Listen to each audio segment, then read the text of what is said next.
Welcome back. It's your Daybreak Extra on Trust TV. Of course, your day starter. I have a copy of the Daily Trust on Saturday with me. Let's take a look at the front page of the paper together. The lead story there says, prevent genocide in Gaza. UN court tells Israel stops short of calling for immediate ceasefire. South Africa, Hamas, others, Lord ruling. Israeli officials accuse ICJ of anti-Semitic bias. U.S. court to hear genocide case against Biden. We see Inside Politics. We'll analyze 2024 budget to ensure there's no imbalance against North. That's according to Senator Ali Ndume. That story is on page 8. We also see the cover story. It says FCT battles banditry amidst decayed infrastructure. Earlier I was talking about the insecurity situation within the FCT. Well, Daily Trust has it as its cover. Mountains around Abuja, liability, not assets, according to experts. Unresolved questions over failed $460 million CCTV project. If you go around the FCT, you would most likely see solar-powered cameras on some of these pedestrian bridges, and of course, you would see some might be conspicuously hidden, but others not so much. But I guess you get the picture if you reside in the FCT. What happened to the $460 million CCTV project? Also, Kannywood has a lot to offer. That's according to Ismaila Umar Muhammad. This is on the entertainment page of Daily Trust on Saturday. And of course, the feature says, Gaya, Kanu business-inclined emirate without a bank. You want to know how it's possible for a business-inclined emirate to operate without a bank and why it is so? Well, page 24 has that feature story. And at the bottom of the page, we see there would have been mayhem in Mangu if not for military intervention. That's according to Cleric. Of course, you might be aware that the situation has been quite deteriorating for a while. It started on Tuesday, followed through to Wednesday. But thankfully, the security agents and agencies intervened to keep the situation under control. But however, they said it would have escalated even more if not for the intervention. Besides that, we see 2023 airstrike. Air chief admits killing of innocent civilians in Nasarawa seeks forgiveness. This had happened, I think, early in 2023. And you can read more on this story on page 4. Finally, on the news, FCT primary school teachers suspend strike.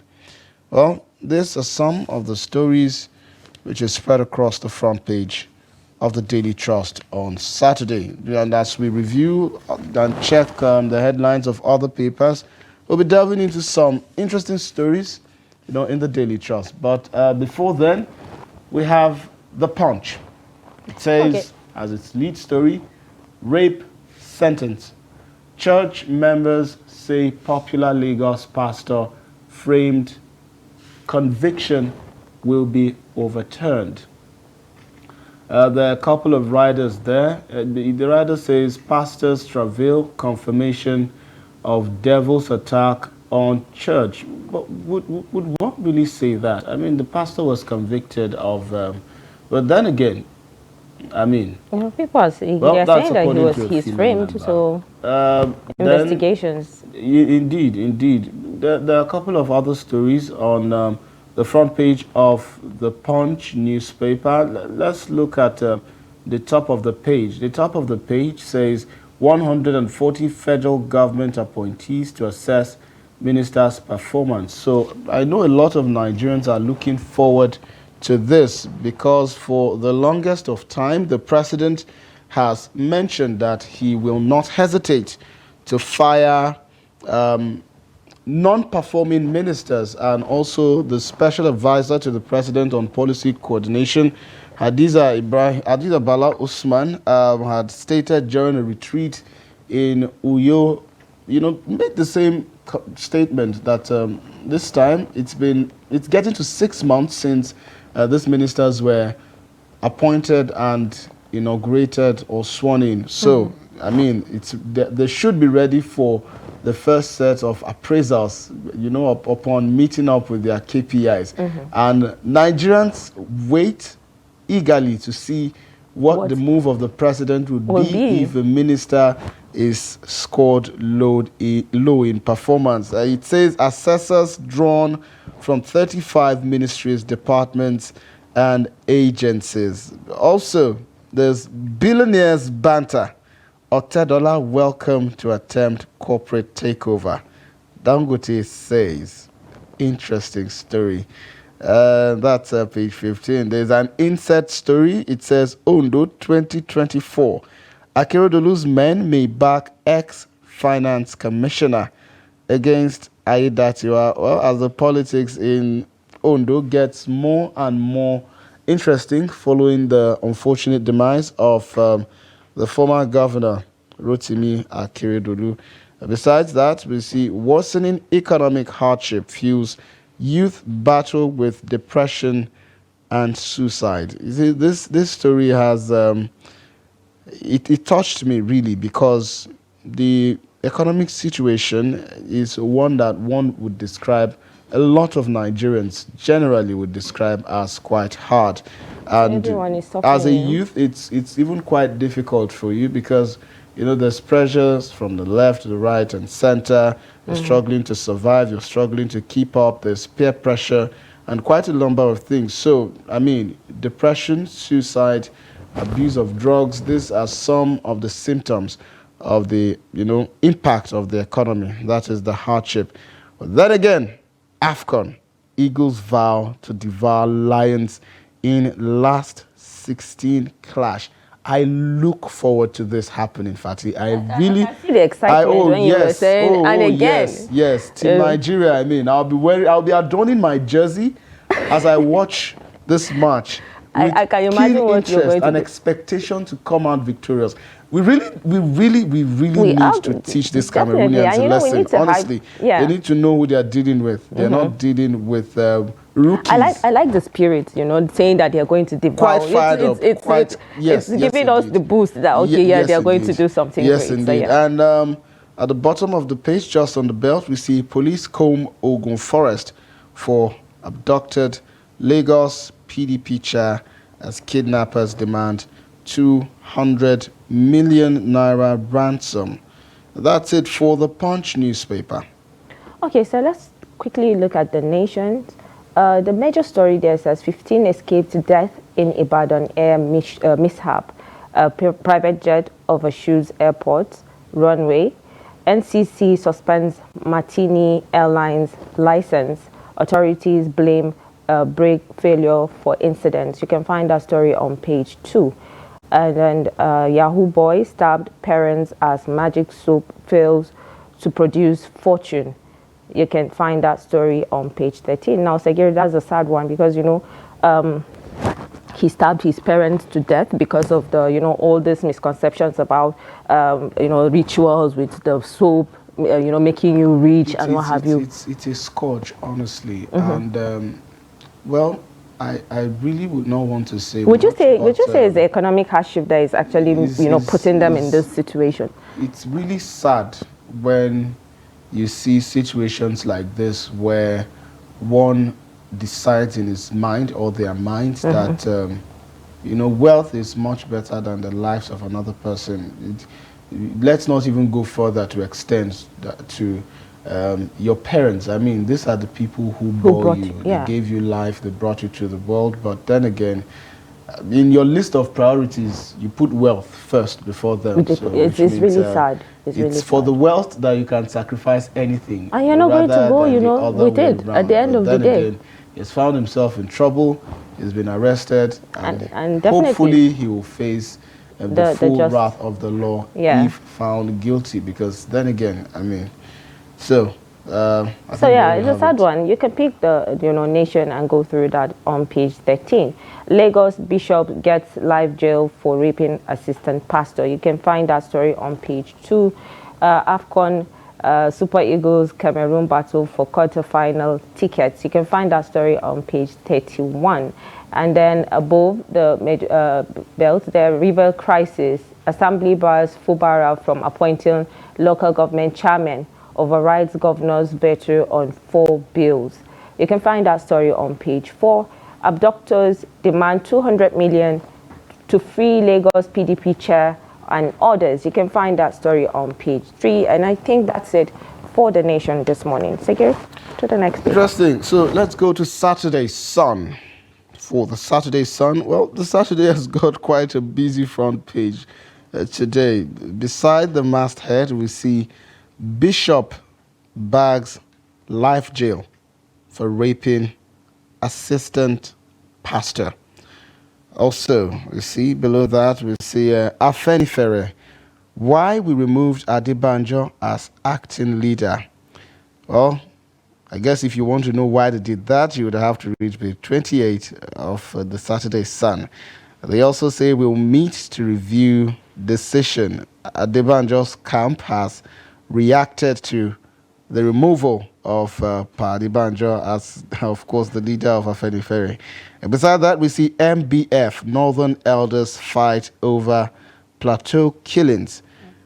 Pogu accuses North, federal government, security agencies of complicity in alleged ethnic cleansing. Your allegations baseless. That's according to the Northern Elders Forum, and that story is on page 25 and also extends to page 28.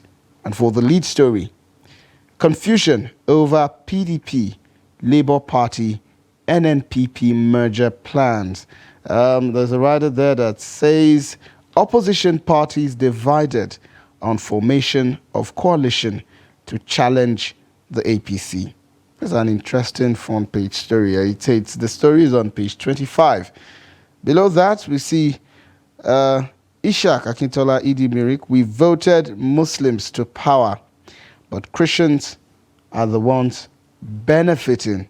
That's an interesting one. Oh, if you want to get details on that story, you would have to read page 22 of the Saturday Sun. And also, Bodejo, Mieti Allah leader, nomadic vigilantes established to end kidnapping, banditry. Those opposed to outfit are Fulani enemies. So you remember sometime last week, they had inaugurated about, I think, 1,000 plus, nomadic vigilantes who would be tasked with the responsibility, of assisting the security agencies in areas of insecurity and also combing forest in Nasarawa, just so as to prevent further attacks by non-state actors and also to increase the general safety of the area. Well, he says the vigilantes are established to end kidnapping and banditry, and those opposed to it are enemies of the Fulani. And beside that, we see Lagos PDP chairman, Ivoji, abducted. I know the chairman was abducted on his way back from a function which was organized by Governor Seyi Makinde, but then again, we do hope for his safe return. That's it for the Saturday Sun today. We just hope that, these vigilantes will do something good, because, I feel the bandits actually know some of them since they belong in the same areas or communities. Yes, and they're kind of scared of vigilantes. Quite. For a long time, during interactions with security experts, counterterrorism experts, and generally those, in the line of security, they have said that the way to go, quite a number of them actually share this opinion. The way to go is to, mobilize and ensure or the establishment of a state police. And this is because when you have a state police or a community police, these guys know the terrain. They know those who are the real perpetrators. Yes. So they know how to handle in terms of neutralizing, some of their activities. So if the guys that were inaugurated by the Fulani Corps, well, if they will do their jobs, I know that it would help. But then again, they need backing from the state government. Certainly. And of course, by extension, Certainly. the federal government. And then the question of whether, they will bear arms or not comes to bear. But then again, there you have it. Nomadic vigilantes. It left to be seen how it goes. Let's see how it goes. So let's quickly take a look at the weekend leadership. And the major story says, Gaza war. ICJ orders Israel to prevent genocidal acts. Netanyahu insists Israel has the right to defend itself.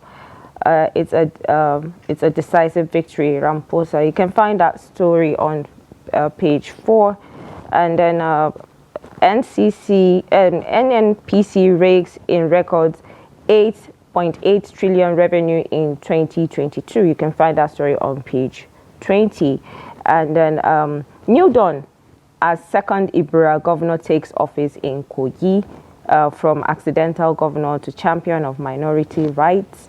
How Bello paved way for Ododo. You can find that story on page 7 of the leadership. And then above the belt, there says, Air Force admits killing civilians in 2023 Nasarawa airstrike. You can find that story on page 6.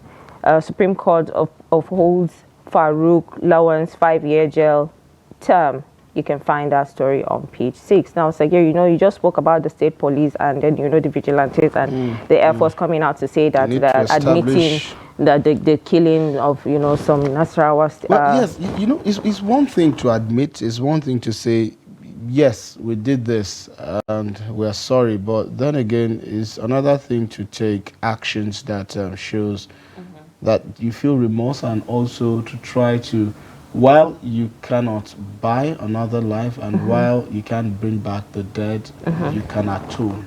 Yeah. So the question is, have they atoned enough, and have those who were directly or indirectly affected or impacted by the strikes, talking about family members, those who have lost their injured, loved ones, and the likes of that, community members who had their properties destroyed, have they atoned to them? Have they been forgiven? Well, I think that's the question, yeah. So you pick up the leadership and go through the stories. That's it for leadership this morning. Okay, we now move to The Guardian. Well, for The Guardian, quite a number of stories there as well, but the lead story there says, fears of fresh killings resonate on the plateau as crisis festers. And of course, very clearly there you could see a picture of the Governor Kile Mutfwang, of course, the IGP Kade Betoku, and the National Security Advisor, Madam Nuhu Ribadu. Of course, their pictures are here because these are those or the persons who are directly supposed to be responsible for ensuring security in the state and as well across Nigeria. Well, let's see how it goes. Below that, we see terrorists demand 60 million naira ransom for 31 abducted persons in Katsina. That story is on page 3. Also, Governor Yusuf has not decided to join the APC, says aide. That story is also on page 3. Fatih, the APC chairman, interestingly, the former governor of Kano State, Abdullah. I've seen the, on social media yesterday. Yeah. He extended an invite saying the APC is open to welcome, individuals into its ranks. So, but then the governor of Kano State, who is a member of the NNPP, said, no, thank you. The invitation.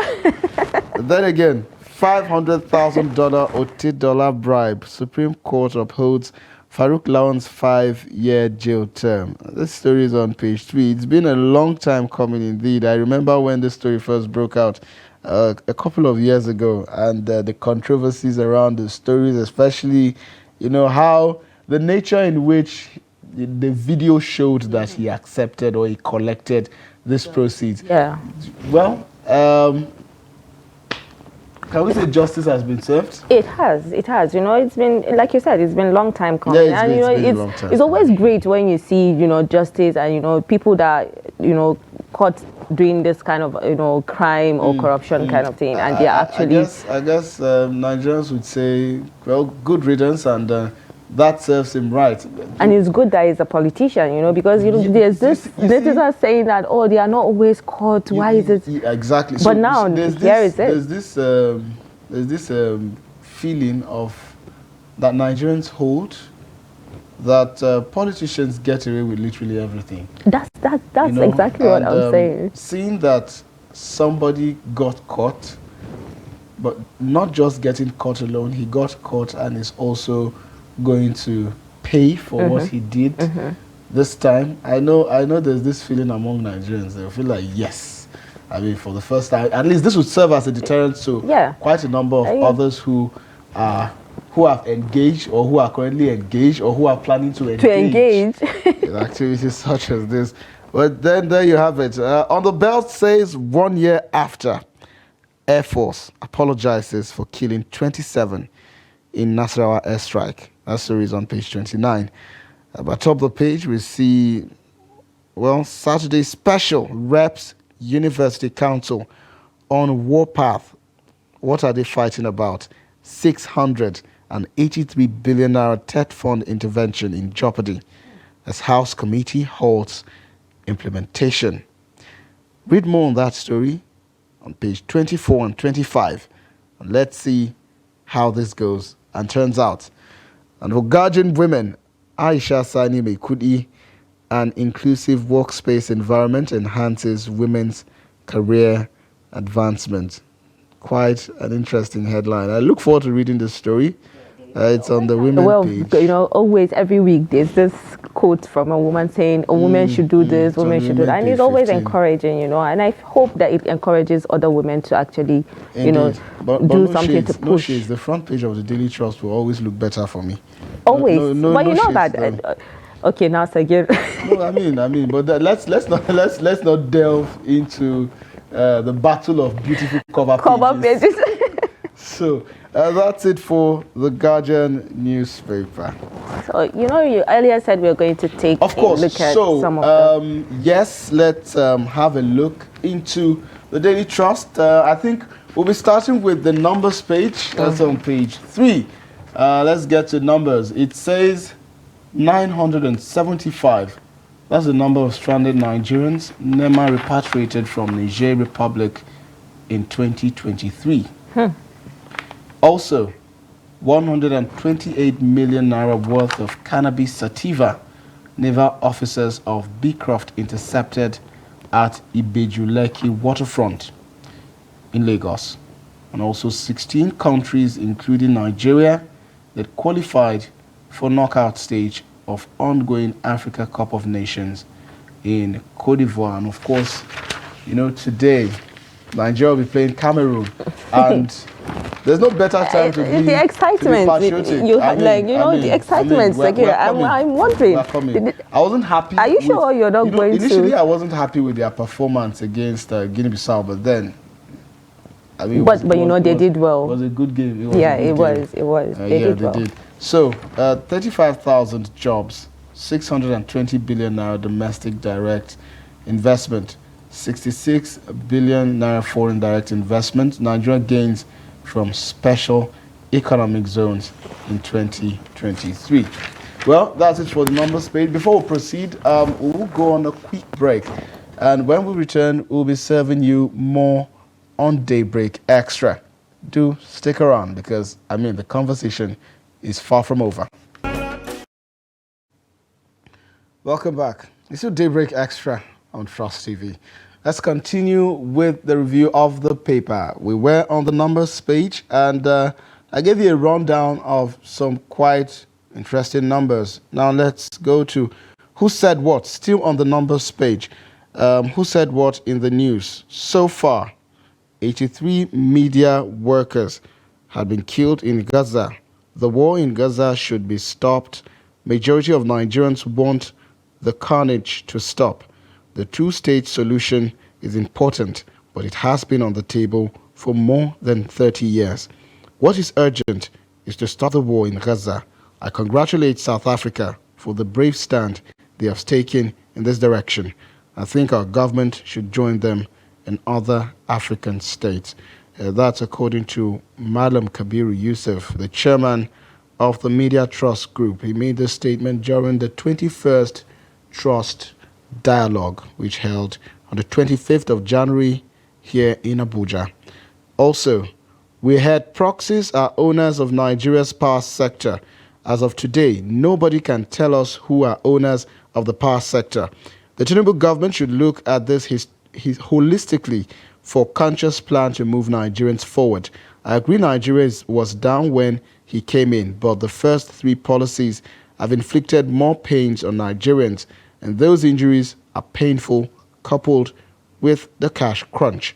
And that statement is credited to Comrade Joe Ajaero, the Nigerian Labour Congress president. And of course, on the numbers page, we see a feature story there which says, Gardening community complains of neglect, begs for essential amenities. Residents of gardening communities situated less than 2 kilometers from Kaduna's main town find themselves in a dire situation. You can read more on this report. However, let's go to the cover page.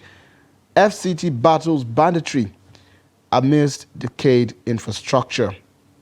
It says mountains around Abuja are a liability, not assets. You see, I see this story really underscores the situation. Yes, it does. Yeah, and we do hope that the security agencies and the agents are up to task. Men of the Nigerian Police Force, men of the Civil Defense Corps, Nigerian Army. I know there's this joint task force. The security agencies, yeah. Well, Nigeria and by extension, Abuja needs that right now. However, on the letters page, Bulama is here again. Bulama is here again indeed. So, the lady or the girl to her father, she says, Dad, do you believe Israel will comply with the International Court of Justice's order? And her father replies, if that country was obeying orders, we wouldn't have been here today. Interesting response. I know this follows the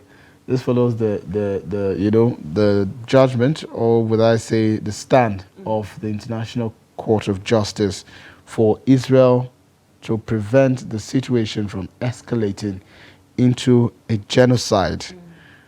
Then again, let's see how that turns out. Letter to the editor, Abdul Samad Rabiu, from the north to the rest of the world.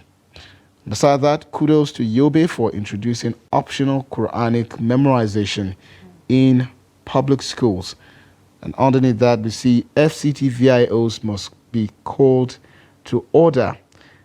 You see the story of this FCT VIOs? It's really quite alarming, some of the things they do and the way people are actually complaining about them, even on. Because I've seen people literally, recording them to show what they have been doing. It's like they go out of what they are supposed to do on the streets when they stop these vehicles from. So the story says the activities of, or the letter rather, the activities of vehicle inspection officers in the Federal Capital Territory must be looked at. It has been observed that officials of the agency carry out their enforcement with recklessness and impunity. We observe these officials smashing windscreens and side mirrors of vehicles that fail to stop for the inspection. This is lawlessness taken too far and must stop.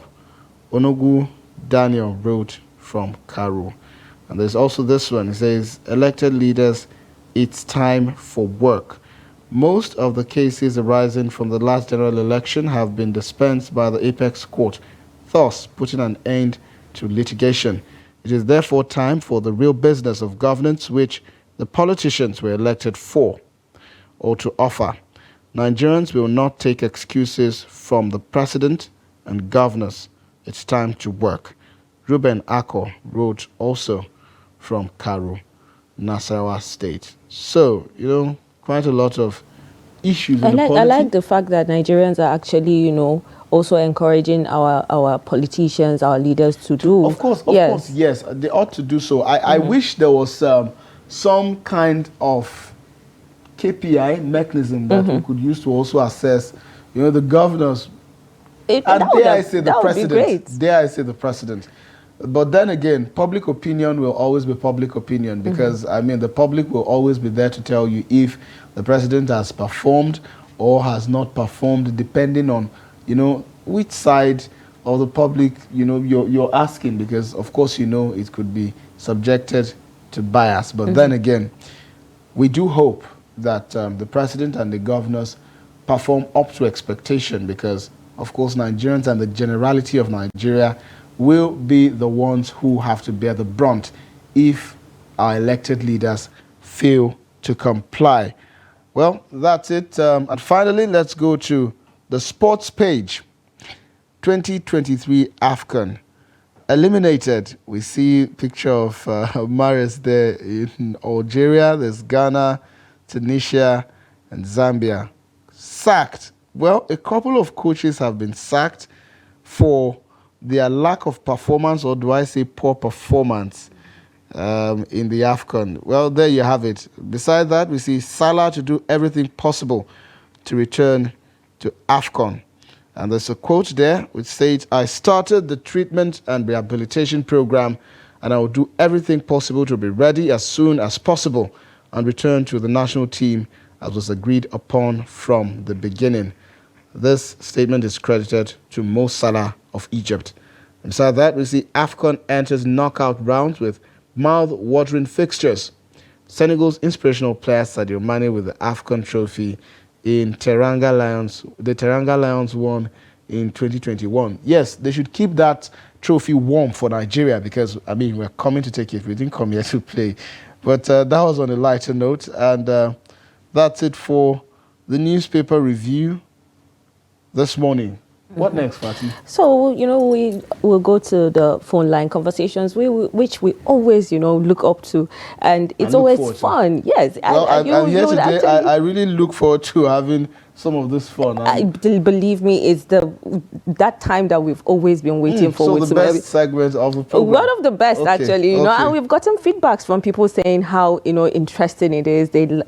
Anyway, you're here. You're going to hear that much later. So yeah, let's go on a quick break, and when we come back, we're going to open the phone lines when we get to hear from you on the topic that we've chosen for you today. Do stick around.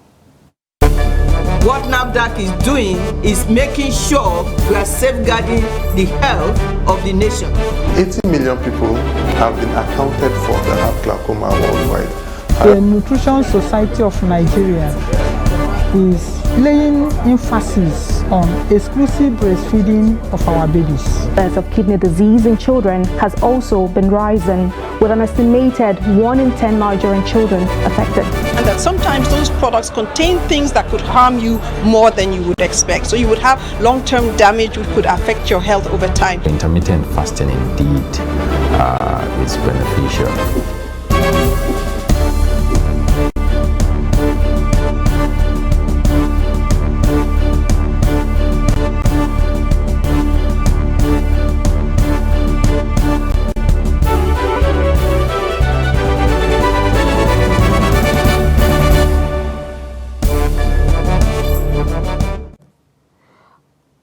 Welcome back. If you're just joining, this is Daybreak Extra coming to you right here in Abuja.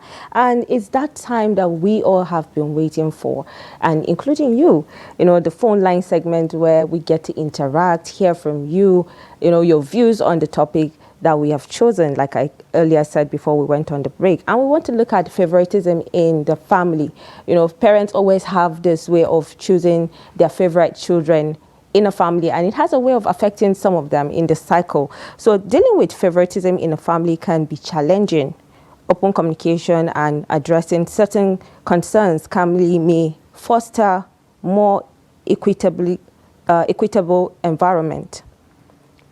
Some parents might unconditionally favor one child due to various reasons, such as personality, similarities, or shared interests.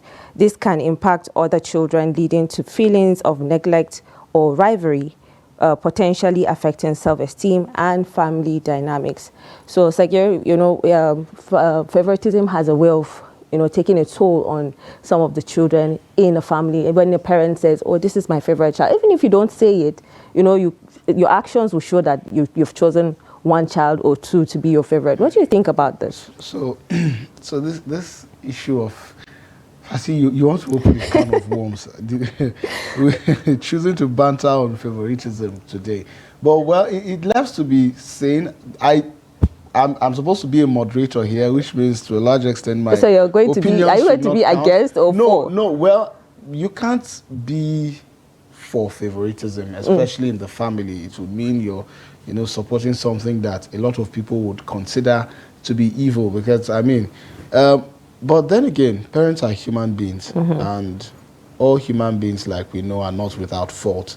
So what this means is it might be seen in your actions, it might be seen in your inactions, but there are pointers which children notice, because just the way you observe your children, because you want to bring them up in a certain way to project a certain image to society, that's the way your children also look up to you for guidance, and for quite a number of reasons. And when they see you do certain things or not do certain things that show that you either like this person too much or you're not as interested in me, it gives off this feeling. But then again, we have our first caller already. Good morning and welcome to Daybreak Extra. What's your name and where are you calling from? Okay. Unfortunately, we lost our first caller. I was really looking forward to the response, but Fatih, like I was saying, so it's really not in the actions alone, also inactions. Why am I saying inactions? I'm saying inactions because there will be times when, for example, a child will feel like you can do this for this person, but you don't want to do this for me. This feeling. That feeling. Or you bought this for this person and you did not buy for me. Exactly. Or in little things such as you gave this person more of this and you didn't give it to me. No, exactly. Sakir, you just made a point and, it got me thinking. In a situation where the parents, let's say the mother is rich or the father is richer than the mother and you have a favorite child, what do you do in that case? Well, I'll tell you what we do after we respond and listen to this caller's contribution. Good morning and welcome to the program. What's your name and where are you calling from? Good morning. My name is Mohammed Sani Zwan. I'm calling you from Tobago State. All right, Mohammed. Go on with your contribution. Favoritism. What's your take?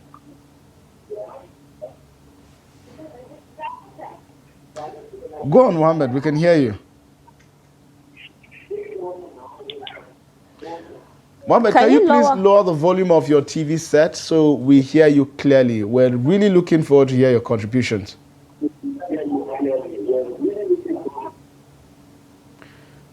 Okay. So I think you will have to call us Mohammed. Back. Yes. Yeah. Mohammed, please call us back. We really look forward to your contributions. And viewers, please, the numbers is displayed on your screen. Give us a call. What's your contribution? We're discussing favoritism and its impact in the family. Should parents have a favorite child? Yes or no? We want to hear from you. And of course, quick etiquettes and guidelines. Please keep your responses short and to the point. Let it be precise. There are quite a number of people who also want to share concerns, comments, thoughts, and even questions. Fatih, you asked me a question. Yeah, so I'm coming back to that because I actually asked you a question. So what do you do in that kind of situation? In a situation where you have either the mom or the dad is richer than the dad. Okay. You see, I like that this caller called back. Hello and welcome to Daybreak Extra. Your name and where are you calling from? Good morning. Can you hear me?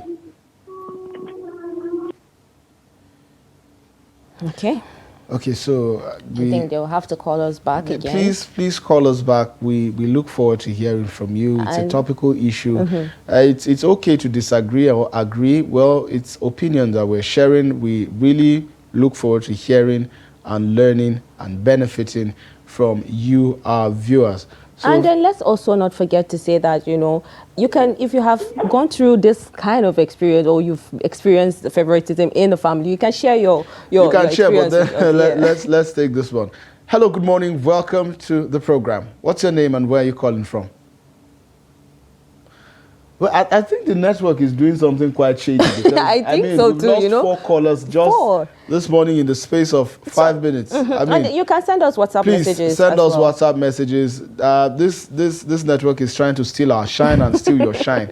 But we will not let that happen, will we? So please send us messages. Text messages, WhatsApp messages. We really want to hear from you. We're looking forward to reading your responses. So, Sagir, you know, stop talking to them and answer the question. Well, I will have to talk to them because it seems like you are deviating from it. Well, they are our priority today, so I really look forward to hearing from them first. But then again, if you have a family where the mother is earning more than the dad, that's why it's a family. I mean, so you became a husband to a wife or a wife to a husband because you want to spend the rest of your life with them, right? Which means even when you were, delivering your vows, 2 became 1, what's mine becomes yours, and the likes of that. So, Fatih, that answers your question. Quite ambiguously, I know, but then again, we have another caller. Good morning and welcome to the program. What's your name and where are you calling from?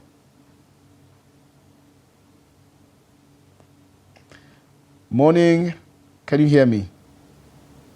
So I think our callers should do well to also send us WhatsApp messages and the likes of that, so we could read out their responses. So and they should keep trying. They'll get through. We'll get to hear from you sooner or later. So yeah, and let me share an experience, of favoritism that I've seen of a close friend. Okay, we have a caller. Hello, good morning. Good morning. Your name and location, please. Liberty calling from Benue. Okay. We didn't quite hear you. Perhaps if you could say that again, and also please stay away from your TV set or kindly help reduce the volume so we could hear you more clear. I can hear you. All right, then go ahead. Yeah. As for me, parents should not have a favorable child because it will bring destruction to the family, or especially in the area of buying them something. You see, this one is your favorable child, and at all ends, if you are not there, they will start having a problem with each other before you know, will lead to family problems. So it's better anything you want to do for your children should be equal. Okay. You don't favor one and leave the other one aside. Thank you. Thank you very much for your response. Quite articulate response there. But I was going to ask him what his advice would be to some of these parents, so as to prevent this, because there's also the fact that some of these parents actually might not even know that they are doing these things, and it's even worse because some of them have these children who might not be able to walk up to them and say, look, this is what you're doing and it's not fair, or it's not right, you should do better. A situation where a child is now the one who is correcting the parent for doing something that he perceives to be wrong is not an ideal situation in an African society. At all. Indeed. But then again, let's also get contributions from our next caller. Good morning and welcome to the program. What's your name and your location? Okay, please turn down the volume of your TV set because we can hear our voices. And it causes interference. Okay, good morning. My name is Sani Waizon. Okay, Sani, where are you calling us from? I'm calling you from Tapabo local government, Bauchi State. Oh, from Bauchi State. How's Bauchi this morning? God, the weather is so... I understand. I can relate. The way he said the Kai Trust already. Me, I can relate. But then again, what's your contribution? Yeah, I disagree with this parental favoritism. Okay. Hello? Why do you disagree? Are you with me? Hello. Yes, we're with you. Go on. Hello. Hello, can you hear us? Okay, do call us back. Maybe it's so I was actually going to share an experience with you where I've seen a family where, there are 7 in numbers, and then the eldest daughter was the favorite child of the father. And then her other siblings actually hated her for that. Because everything they want, they have to go through her. It's actually, yeah. We'll continue the story, but then let's get responses from this caller. Okay. Well, I think they would have to call us back. Certainly. The network is really not friendly today. But Okay, then again, we already have a caller. there we have it. Good morning and welcome to the program. What's your name and your location? Hello. Hello, good morning. We can hear you. Please go ahead. Your name and your location. By name Ibrahim Olukuta. Ibrahim from Lokoja. Ibrahim, can you please turn down the volume of your TV set? It's causing interference. I said I'm by name Ibrahim Olukuta. I heard you, I'm Mr. calling Ibrahim. from Jeba. All right then. Can you please reduce the volume of your TV set? It's causing some interference as we can hear ourselves. So we can also hear you better. Good morning to you. Good morning. Good morning. Can you hear me? I'm calling from Jeba. All right. Can you hear me? Let's be sure if you can hear us. Then go ahead. I can hear. I'm hearing you very well. Go ahead. Well. Yes, I can hear you. Go ahead, Mr. Ibrahim. Well, hello, sir. Go ahead. We can hear you. I'm Go ahead. calling you for the first time. All right. Thank you. To have, to a caller calling for the first time. Well, sir, there is no way that a parent cannot have a favorite child. Why but so? The best thing is for that parent not to show it. Mm. So what are the things that the parents need to do in order not to show that this particular child is my favorite child, or I prefer this child because of this behavior or because of this thing that the child does? What do the parents need to do in order not to let that show? Because I understand that you feel we are humans and these things happen. So what are those things that the parents ought to do or ought not to do in order to ensure that this doesn't show?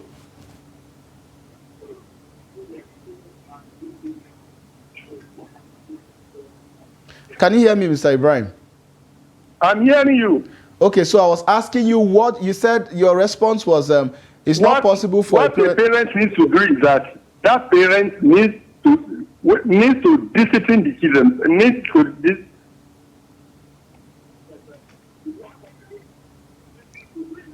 Okay, so it's been quite difficult to reason or get responses from so this our callers because of the network. But yeah, so this is coming from His Royal Highness Segir. This is one of our major contributors on the show every morning. So yeah, His Royal Highness Alhaji Mohammed Baba Idanoku, second Wazir of Lokoja.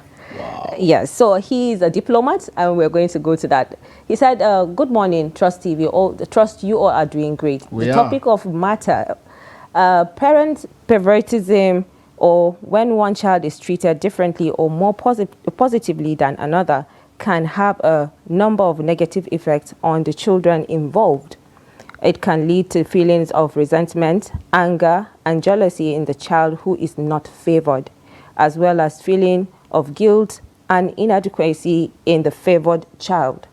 Additionally, it can create tension and conflict between siblings and can even lead to long-term psychological effects such as self-esteem, depression, and anxiety. In conclusion, in extreme cases, it can even result in the development of antisocial behavior or disorders such as narcissism. Ultimately, it's important for parents to treat their children equally, and if they prefer to any or another, they should not show it. For certainly one must be better in every home, but it is a show of Allah's doing. So treating them same will keep them in turn to love each other. So have a great day ahead, all. Have a great day ahead, Your Highness, as well. That was quite a comprehensive response, especially his conclusion. In extreme cases, it can even result in development of antisocial behavior or disorders such as narcissism. Well, great response. Good morning. Welcome to the program. What's your name and where are you calling from? Hello? Good morning. Can you hear me? Can you please turn down the volume of your TV set, as it would continue to cause an interference and we might not hear each other? Yes, I can hear. Hello? Go ahead. Your name and where you're calling from. I'm calling from Madavi, local government in Kogi State. Yes? Your name, sir? My name is Abuchina. All right, sir. Please go ahead. Thank you very much. On the basis of that areas of favoritism you are measuring about the parents, to my own best understanding, can you hear me, sir? Go ahead. I can hear you clearly. To my own understanding, in order for other children at home, for them not to feel maybe you are favor another, beyond or above another, it's only for you to constitute a very bright idea on ground for the children. Basically, on that particular behaviors of that child, give them condition for all of them to act on that.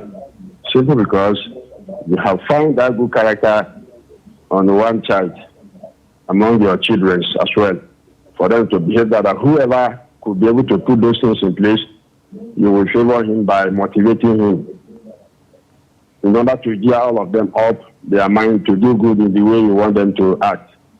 That is the only way. Thank you very much. Thank you very much for your contributions. So, back to what His Royal Highness said, because indeed, you're actually looking at his conclusion. It's good that the scholar called, because he actually just reinforced what His Royal Highness had said earlier. In families, there are going to be those who would perform better than others. There's going to be those who will be doing better, be it academically, or who are more responsible, or who are more responsible, or who are kinder, or who look better, and all of these things. Or even the ones that they share interests, exactly. alike. Yeah. All of these things are going to exist. But then again, you need to remember your role in the lives of the children. Are you there to support all of the children and to nurture, or you're there to select one that's great? Now, but then again, there's those who do not know that they are doing these things, and this is the reason why you have to self-evaluate as parents. What am I doing? What am I doing right? What am I doing wrong? It might not be clear too, but then again, you need to treat the children equally with respect and love. But then, of course, we know they are older and they are younger siblings. Exactly, and that's exactly what I wanted to say. The older siblings but then they have to understand. However, let's get this response. Hello, good morning and welcome to the program.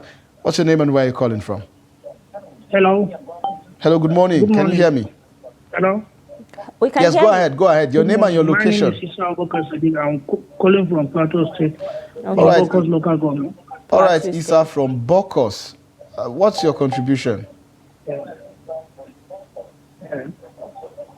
Yes, actually, my contribution here.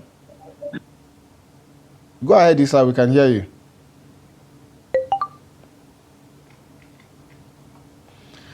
Unfortunately, we lost Issa. So, Fatih, back to the conversation. So, as parents, it's important that you try as much as possible. We may not be able to control these things because, like I said, they are not just in the actions, they're also in the inactions. So what do? How do you react? How do you handle situations when it's this child? And how do you handle situations when it's the other child? Do you feel you're being too harsh to this one? Or do you feel you're being too nice to this one? How do you address issues when they have problems within each other? Do you speak to someone more, rash, and the other person you give a pat on the wrist? These are little pointers that children... let's not forget the mental, stage that these other children that are not favored will also go through. Who feel neglected, by these parents, because they feel they need the same love from the parents that they're giving to the other child or the favorite. Most times, it's not like these parents don't love their children. In fairness and in honesty to them, it's just that they prefer this one. Like you said, they may be doing it subconsciously without knowing that they are doing that. That's why I say because the love is there.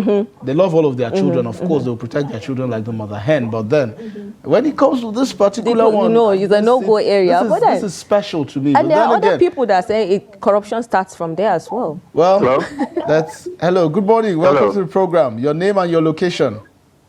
Hello. Good morning. Welcome to the program. Your name and your location. I'm calling from Plateau. Good morning. Your name, sir? My name is Daniel. Mr. Daniel, can you please turn down the volume of your TV set so there's no interference, and then go ahead.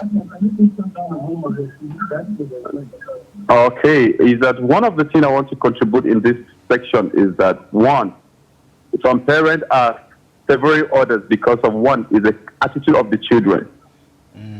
Why? Because it's that when you have a child at home, you have children at home, maybe when you tell someone, he will do what you ask him to do at a moment. And the other, when you ask them to do, maybe you will go where you want to go and come, but you see that they didn't do it.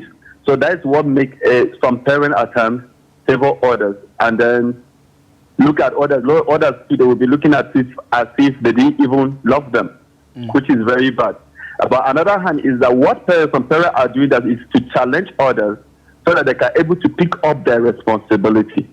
Maybe in a home you will see a first son is not working is not obeying the parent, and then the second child maybe is obeying the parent, and then maybe that is one of the things where you see the parents when the second child comes to ask them for something, they go more faster to attend to him, and then again this first one when he comes they will be hesitating. Why? Because of he disobeyed maybe his way of life. That's one of the things that is favoritism I see in this case here. Thank you very much, Daniel, for your contributions. You brought something quite significant to the fore, and that's the fact that some of these children themselves... His Royal Highness also. Indeed. Some of these children themselves, you know, they'll be given chores, they don't fulfill them, they'll be given responsibilities, and they don't fulfill them. And His Royal Highness has added another message again. Sagir, he said, as I mentioned, the effects of parental favoritism can be quite serious in addition to the negative emotions it can cause in both the favored and non-favored child. It can also have a negative impact on family dynamics and overall family functioning. For example, it can lead to siblings feeling alienated from each other and can make it difficult for the family to function as a cohesive unit. Additionally, it can lead to the child who is not favored feeling excluded or unimportant, in which can damage their self-esteem and cause them to act out in negative ways. Overall, the effects of parental favoritism can be quite damaging to both. So you see? So a major thing to bring to the fore is these children, some of them might, like I was saying earlier, it's good that His Royal Highness brought, you know, added this. And then again, they'll be given responsibilities, they might not fulfill them. That may be a shortcoming on their part, but it is not enough to say if it were this person, you know, he would have done it better. Yes, we know that there will be that child who would listen more. We know there will be that child who will be more gentle. But would you punish to the extent of one feeling the sense of alienation? I'm saying this because I know what this can do, you know, to relationship between siblings. So as parents, you also want to ensure that your children grow in love as siblings, so as for them to be there for one another. And showing this favoritism can really cause, you know, some of this, what do I call it now? Disaffection between both of them, or all of them. But then again, we have another caller. Hello and welcome to the program. Your name and your location. Hello, good morning. Good morning. My name is David. I'm calling from Warri. David from Warri. Thank you for joining the program. Yes. What's your take on the hot topic, favoritism?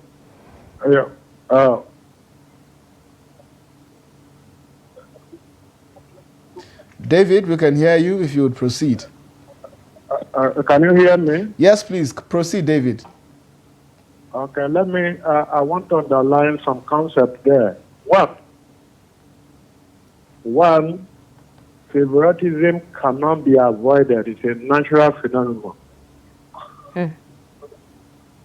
You can't avoid it at all. What you have to do is to manage it. And to manage it, you must know, as a parent, you must know the difference between competition and conflict. When you do it to the extent that the competition leads to conflict, that is when all these damages will come in. What I'm saying in essence is you should be able to, you must favor one child or the other, but don't show it out. If you show it out, that is when it becomes it is a competition actually. That is when it becomes a conflict. It is only when it becomes a conflict that these damages will come in. Let me give you an instance. Assuming I'll be having children, boys, and I want to have a girl, and I have the girl, there is no way that favoritism will not come in. You will agree with me. But when you now show it to the other children that you favor this, that is when these problems will come in. And one way to hide it is, assuming I want to favor Mr. A, I want to give Mr. A 5 naira. I should not allow the other children to know that I'm giving Mr. A 5 naira. If I want to give Mr. B 2 naira, are we together? We are together indeed, Mr. David. Go ahead. Yes. Try to hide it as much as possible. But to avoid it completely, you can't do it. Exactly. Also, learn to instill in the children that what you are doing is not going to lead them to conflict, but a competition. We all know the difference between a competition and a conflict. Indeed. Yeah. And Mr. David, I wanted to ask you, how sure are you that when you give, for example, the example he gave about giving Mr. A 500 and Mr. B 2 naira, how sure are you that when they come together, when they are playing or when they are gisting, interacting, they wouldn't say, oh, Dad gave me 5 naira, and he said, oh, he gave you. That I'm doing this to you, please don't allow the other ones to know. You just have to do that. Okay. Okay. You just have to, yes, that I'm giving this one to you, I love you, please keep it to yourself. You know what it means. The child will understand. I'm speaking from a personal experience. So you maintain anonymity. To my children. Hello? I say you maintain anonymity and you give in confidence. Yes. That's exactly what you do. Now, for you to avoid it completely, you can't avoid it. We're all human. We know what we are talking about. Indeed, we are all Somebody humans. mentioned it. Yes, somebody mentioned it there. That to ask a child to do this, he will not do it. And that will definitely, you ask the other one to do it, and he does it. Indeed. I have 2 children, let's say. One of them is a medical doctor. The senior one does not want to get serious, but now he's now serious. It's not serious. When I give money to this one, I will not let the other one to know. When I give money to that one, I will not let the other one to know also. And sometimes I play it open. That anybody that does this, I will give you this. That is a competition. Mr. David, have you thought of joining politics or becoming a politician? Because I'm not going to be one. You're playing. I think a lot of people would say you're playing in politics quite well. In the family. But then again, I don't really want to become one because I'm such a straightforward human being. I don't want to go into politics so that they will keep me one hand. Indeed. I love my children. Indeed, but then again, thank you very much. Thank you so much, Mr. David. The underlying concept there is that whatever contribution you are going to make here is unavoidable phenomenon. Indeed. Thank you very much. And then, thank you so much, Mr. David. Knowing the difference between competition and conflict. That's a key takeaway from Mr. David there, who has proven to be quite a politician, but says he will not be venturing into politics. He said so. But, like I said, there are quite a number of people that, stated when I was carrying out my research that, corruption can actually start from, showing favoritism. And, like His Royal Highness said, narcissistic behaviors can also start from there, because when you're always giving your child the right to, you're always to believe that he is the favored one or she's the favored one, she feels she's superior to the other, or he feels that way, and then they want to always command and demand for certain things, and when that doesn't come forth, it becomes a problem, and it affects the relationship. It creates enmity, a long time enmity between siblings, because I've seen people where they don't even talk to each other after their parents pass because of this favoritism. It has affected them greatly in their lives. So parents, your reactions is quite important, because while you're trying to bring up your child is also observing you to see some of the things that you're doing. So it's important that you check yourself, self-evaluate, like I said earlier. But then again, we have another caller. Good morning and welcome to the program. Your name and your location. from Benue calling. So Liberty, good morning. Go ahead with your contributions. What's your take on the hot topic, favoritism? Actually, parental favoritism, as in, if you're talking about to favor your child, it will bring serious destruction to your family. Because I could remember right from time immemorial, when we were kids, our parents did not favor Mr. A and leave Mr. B. Even if it is advice they want to give, they will wake us as early as possible and sit us down to advise us. If it is academic favor, they will come, sit all of us down, address us and tell us that whosoever perform well in his or her academic level, that they promise they will do this to him. Maybe they will buy fowl for him or she, or they will buy so thing for that person. Before you know, that competition will come up publicly. But if you said you'll be doing it secretly, time will come, death is inevitable. After you passed away, before you know, your children, because you know children, whatever you do to them or give to them, when they go out to play, they must surely discuss it within themselves. Indeed. So it's better you sit all your children together and favor them. Then whosoever perform well, yes, you favor that person openly. Because one again, in addition, if you said you start favoring this one and leave the rest, before you know, he or she will start shying away from a social gathering. Before you know, he or she will think he is the best, that anything she do or he do, parents will not be upset with him.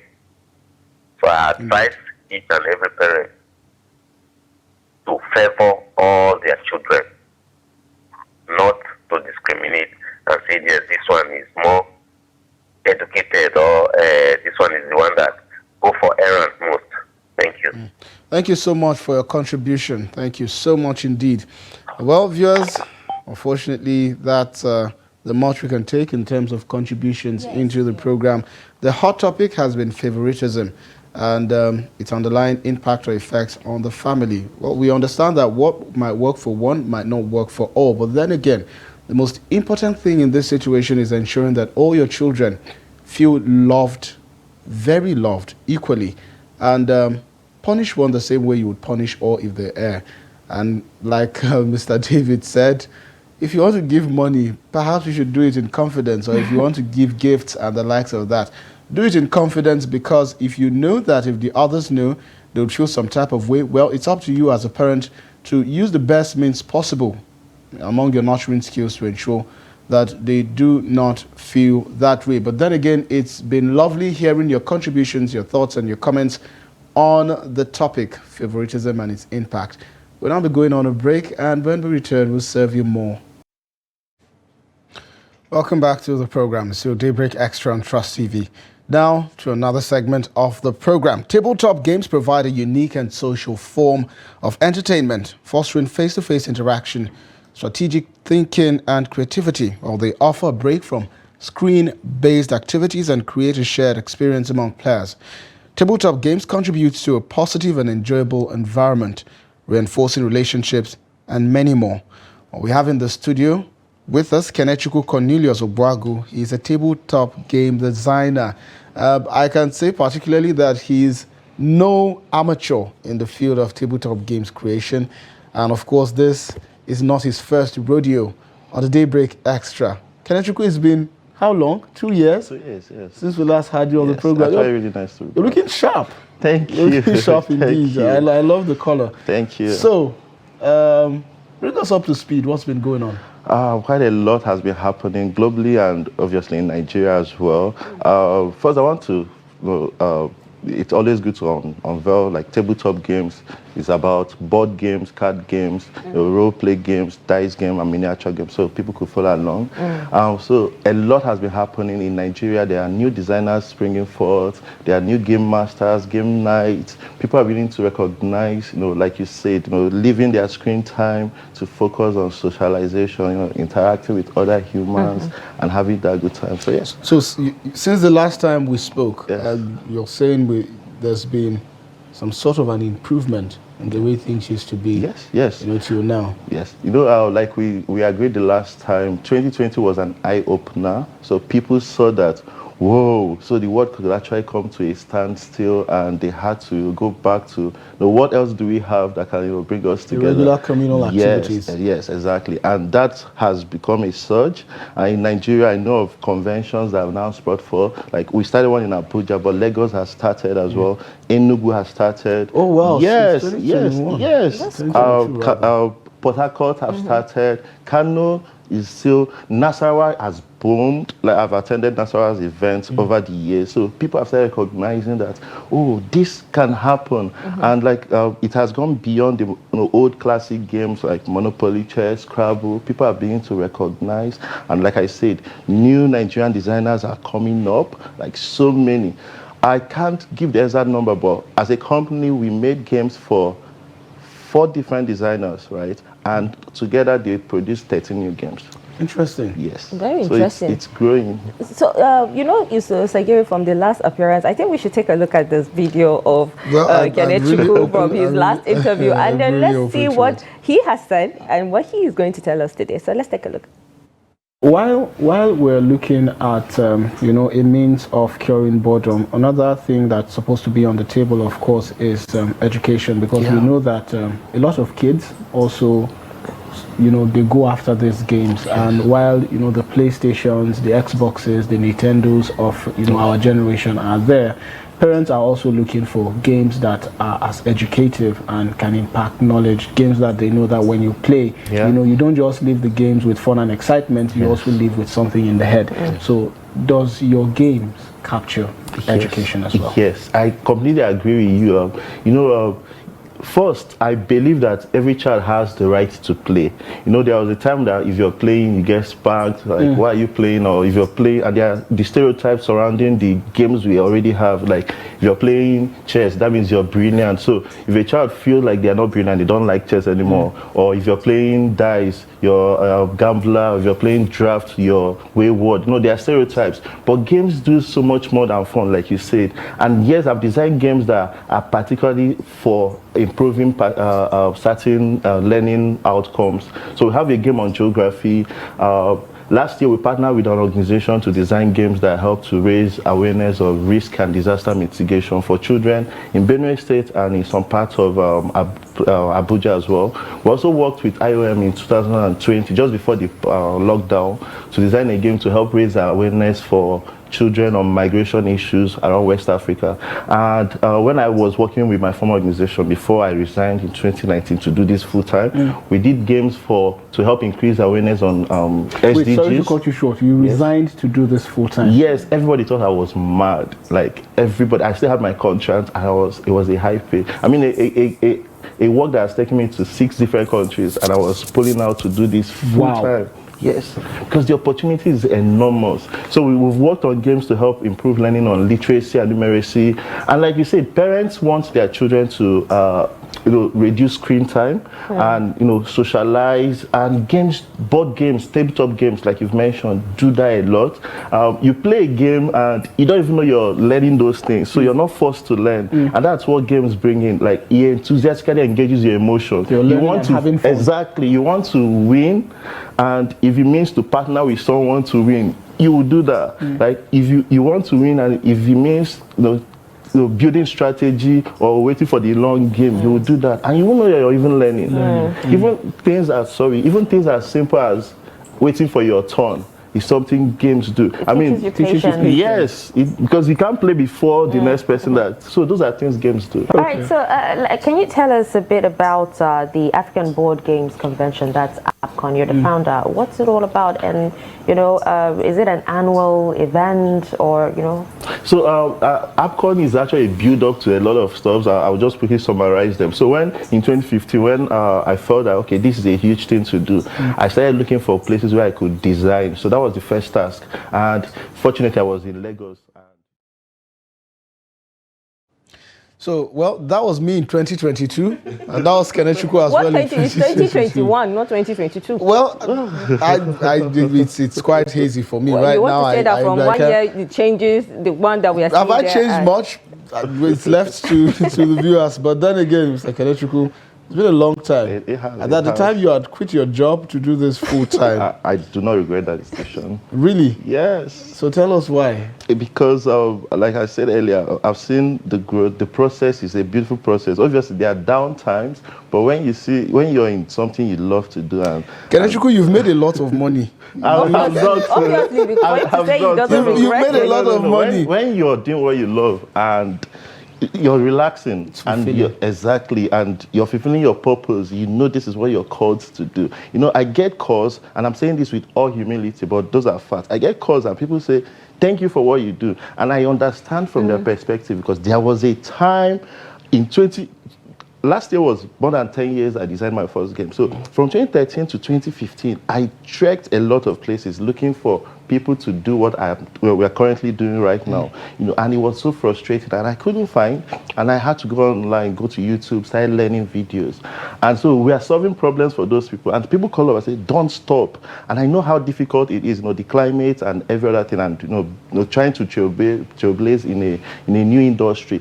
There are a lot of challenges, but at the end of the day, I'm happy I'm doing it. The money hasn't come yet, but hopefully. The money has not come in yet the way you want it to come. But the fact that you enjoy what you do is actually what it is for me. You know, so with the economic hardship that we are going through, you know, a lot of people are going through some mental, challenges, mental health challenges. And we know that games have a way of, taking that away from, people. Would you say, I've seen your videos, where families come around to play these games. Have you had any, stories of people that say, oh, I'm coming here to play because I have this breakdown that maybe keeps occurring time to time just because I want to while away my time? Yes, absolutely. So much story, in fact. It is our 6th year opening a cafe where people could just play a game, right? So there are a lot of stories, but there's one I remember. A lady, she comes in and something happened, and she shared, but it's private. She shared something happened, and she had to. It was her first time at the cafe. She had to Google and say, "Is there any game house around me?" Mm-hmm. And she came in, and she just came to play game. And it was beautiful. That day we played game, we talked, and all of this. We've had an organization that brought elderly people to the cafe to play game. And it's because that is what games do. And that is one of the benefits of games, because it's about social gathering, right? You intentionally drop your phone. And that says a lot, for you to intentionally drop your phone in this age. And you're meeting people, strangers. Sometimes you come with your friends, but eventually you meet. Even when you come in your own groups, you still mix, because we always do that. We build it like a pyramid. So when people come in differently, we start them with different games, but at some point, we all come together. So we play a team game or a game everyone can play. Exactly. So that's how we usually do that. Exactly. So you even walk in, you join a table. I usually ask, oh, do you guys mind someone joining? Yeah, the more the merrier. And those are powerful statements that people say.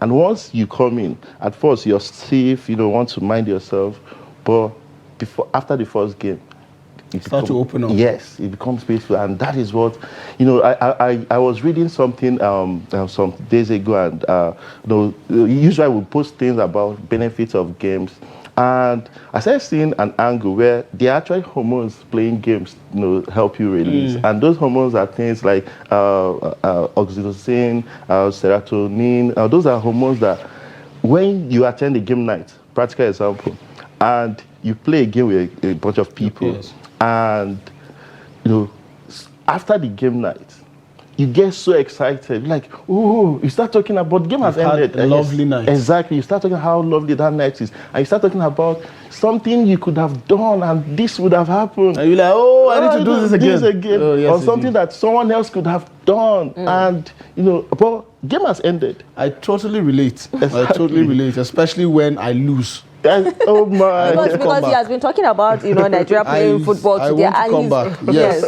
But then again, Kenechukwu, from the last time we spoke, you had quite a number of really lofty goals. One of them is the African Board Game Conference. Yes. Can you tell us more about that? It's a gathering of tabletop games enthusiasts. So if you love and enjoy board games, card games, or you design them, or you manufacture them, or you feel like there's a career in this industry for you, because you could become a marketer, a distributor, a content creator. So as long as you're an enthusiast of tabletop games, it's a safe gathering. It started in 2016, and beyond AppCon, there are conventions all over the world. You spoke about one in Germany as at that time, I think. Yes. 209,000 people. Please tell me that you've gone there a couple of times. It's something, to be honest, I haven't. I've gotten an invitation to go, but, visa.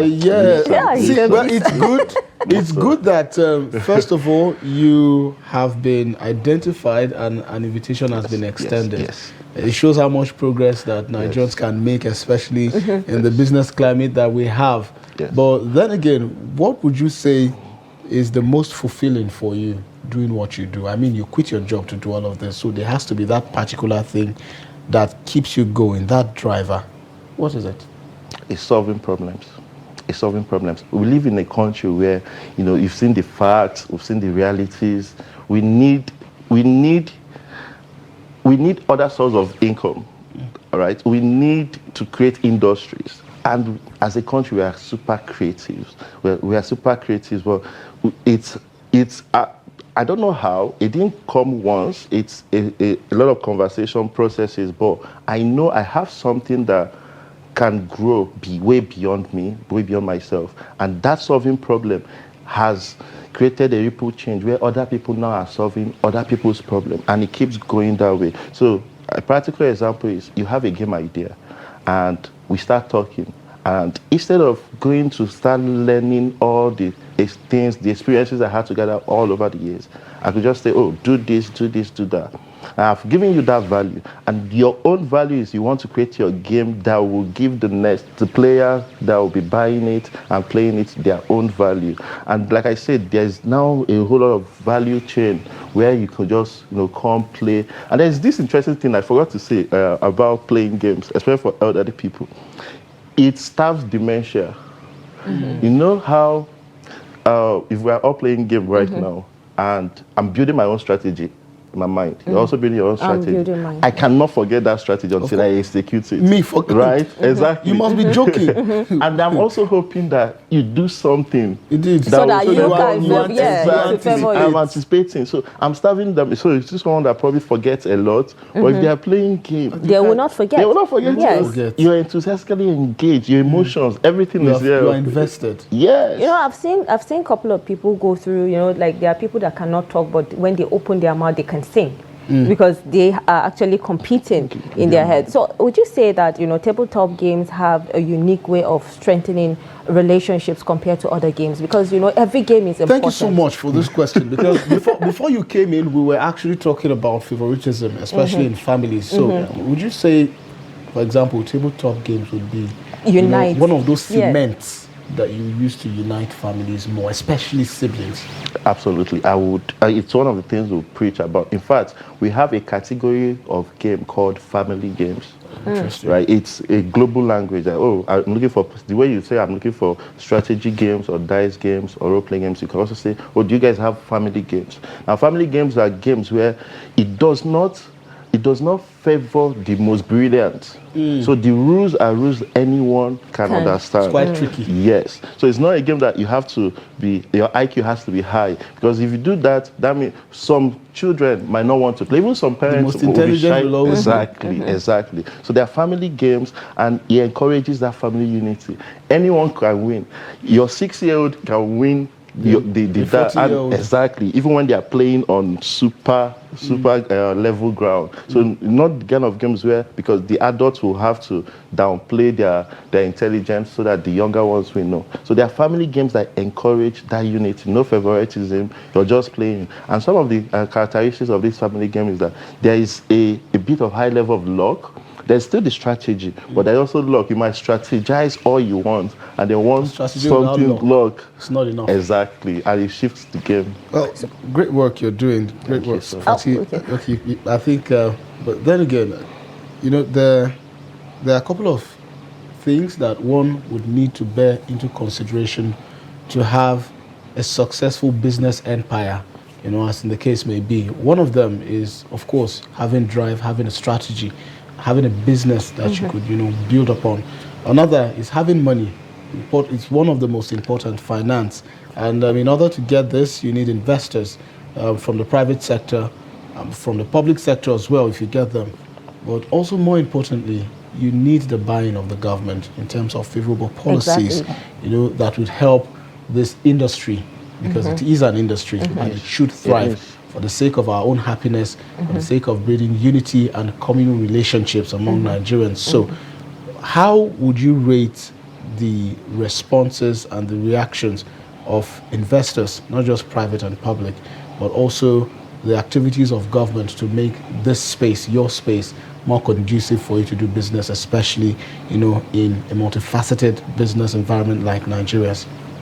Currently, I would say it's low, and I'm using Nigeria as a case study, not the global, because if it's the global scale, the government, certain countries I've worked with, the government support a lot because they've seen it and they are facts.